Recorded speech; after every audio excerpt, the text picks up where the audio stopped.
This is Wilman Ziada, New York City-based director and creator of theater, television, and film. And today I am thrilled to be speaking with the acclaimed actor, the one and only JOEY MUNROE.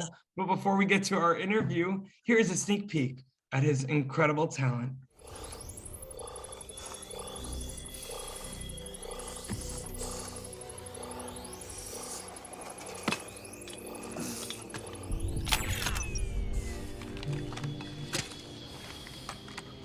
Can you walk?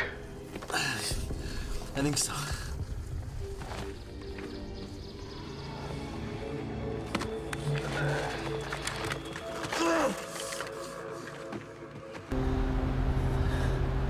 I wanted to help her so bad. I wanted to help her so bad.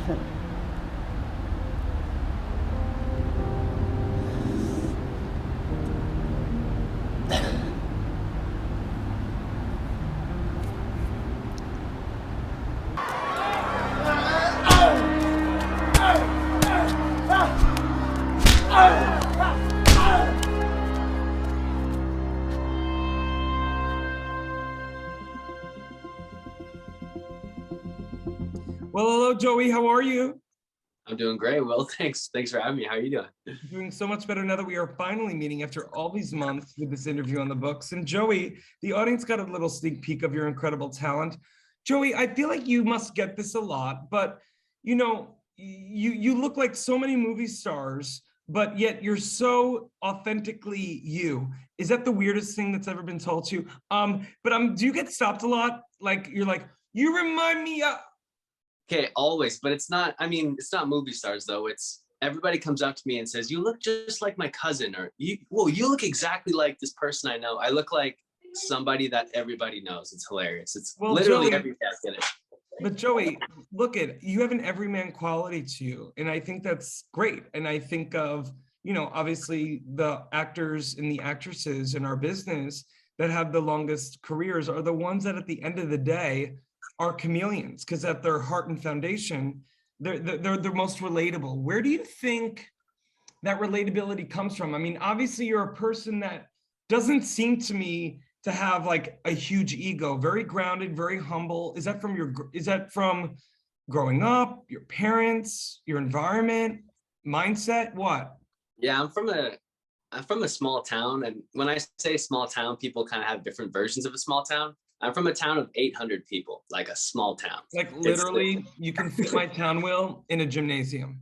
It's literally called a village. But I think like coming from a place like that, it's the kind of place where you're driving down the street, everybody waves to everybody and says hello. And that's just kind of the mindset that I grew up with. And then I went and I worked in Mexico for a couple of years at all-inclusive resorts. And that was kind of a similar mindset, because my job as an entertainer at resorts was to make people feel comfortable and say, hey, how's it going? And welcome them. And so that kind of just came like second nature to me. And I've sort of brought that resort mindset into the world. And when I just treat the whole world like one big all-inclusive resort, it's I don't know, it's just the way that I am. I can't. Like, what a great North Star to have. Like, that's your memoir title with like all the hyphens. I treat everyone like they are in a, but you know what? Actually, can I hit you with this one? Well, my real memoir title is Pronoia. Are you familiar with the word pronoia? Talk to me. So paranoia, as you know, is when you believe that the world, events, things, and people are conspiring against you. Pronoia is the belief that the world, people, and events in the universe are conspiring for you.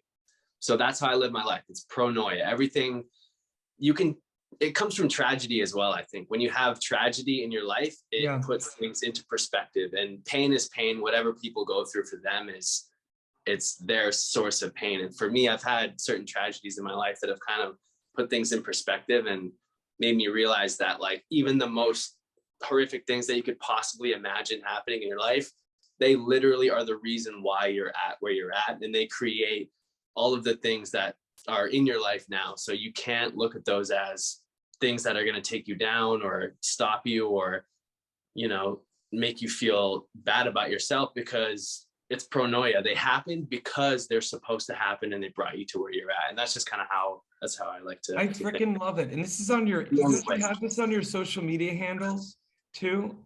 Pronoia, baby. It's the slogan for the life. Actually, I kind of discovered it recently, and like I'm so happy that I have, because an acting teacher asked me one time, what do you want to say? What do you want to say? And I was like, at that point, I had just started. I'm like, I don't really know. But honestly, what I want to say is Pronoia. I want to show people through gritty action films, through thrillers, through drama, that all of that stuff happens because it's supposed to happen and it serves us. And it's really the only way to go, because what else are we going to think, you know? Joey, you've obviously done the work on yourself as both an actor and as a human, but the fact that you wake up every day and making that choice is a beautiful show don't tell for actors, but also all humans out there. The power of thought and choice that we have to look at our circumstances and how are we going to take it, to not move against it, but through it. Yeah, it's like the path of least resistance, right? It's like when we let My go. favorite word. Yeah, you left that one. I fucking love that one. Excuse my French, Phoenix 360. It's why else would you live a different way? It's like, of course, you choose the path of least resistance. Things happen and they serve you always, and they serve the people around you. And that's, I mean, you can choose that. You can choose that mindset. Absolutely. And you said the work on myself as well as an actor. That's interesting, because that is so important, to work on yourself. Because if you're looking to be an artist, if you're looking to be successful in music or film or whatever it is, if you're not doing the work on yourself and you're just thinking about that imaginary playland, it's going to be shallow. But if you can find that depth within yourself and really understand where your pain and trauma affects you in your life and how you're getting in your own way, it bleeds into the art and it opens things up in the art. And I'm in the process of that, as we all are always. And I'm finding that the more work I can do on myself and the more that I can get out of my own way, it's just opening things up in my art. Absolutely. And also as artists, we're vessels, right? I mean, we're literally walking blank canvases every day to experiences to be colored and textured and affected, so that we can then amalgamate it in and through our instrument, a piece of art. And the fact is, I think you just bring up something really important.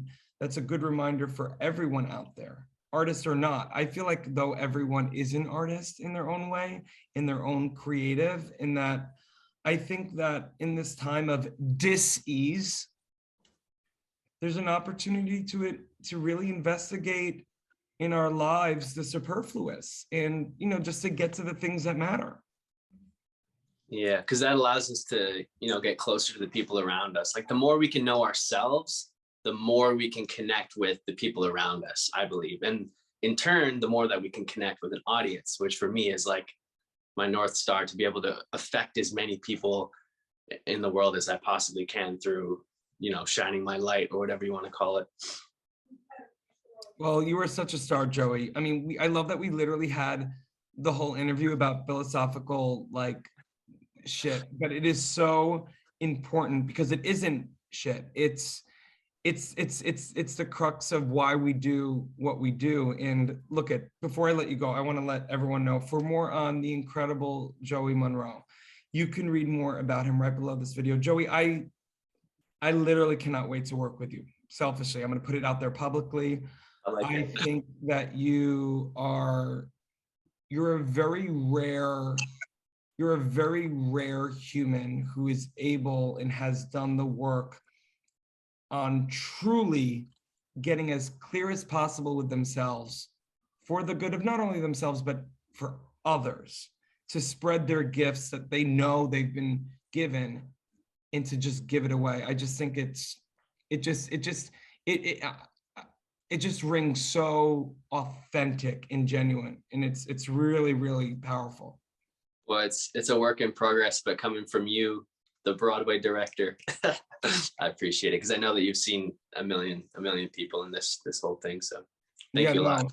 I have, and nothing against them, but you have it, and I know you've been told that before, but I think the it factor is something that is beyond the physical. It's in the mental and emotional. It's a vibration, and you have it. It's a beautiful thing. And Joey, I'm so grateful you're coming on board this amazing new app. I'm grateful for your time, and selfishly, I'm grateful that we're now connected. Yeah, I'm very excited about FENIX, and I can't wait to see where it goes and what I can kind of create and what kind of work it spurs up for everybody involved in it. And yeah, I just can't wait to get involved with the app because it sounds really exciting. Absolutely. Thank you, Joey. Thanks a lot.